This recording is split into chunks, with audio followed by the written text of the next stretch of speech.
El interés mayor es el de la víctima o el de la posible víctima. Pues el principio de no maleficencia es esencial. Desde luego que tenemos que crear un clima de confianza adecuada.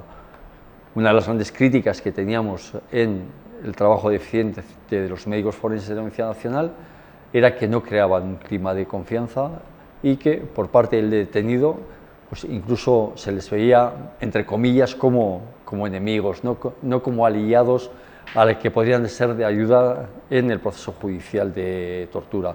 Entonces es esencial crear un clima de confianza, ser empáticos, dedicar un tiempo suficiente, romper todas las barreras que puede tener una persona, ¿no? Una persona cuando va a un palacio de justicia, hablar con el juez, con el fiscal, con el forense, viene con defensas, ¿no?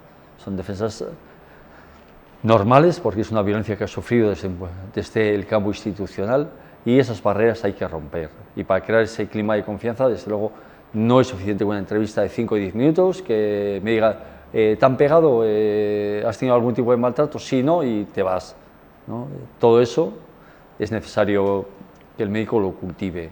Entonces eso es esencial. El aspecto ético es esencial y es un elemento primordial para que una víctima pueda tener confianza para hacer un relato, pues pongamos que ha podido tener tortura sexual, haber sufrido cuestiones muy humillantes, donde si no tiene una entrevista empática no es reconocerle que tiene la verdad, empático es saber escuchar.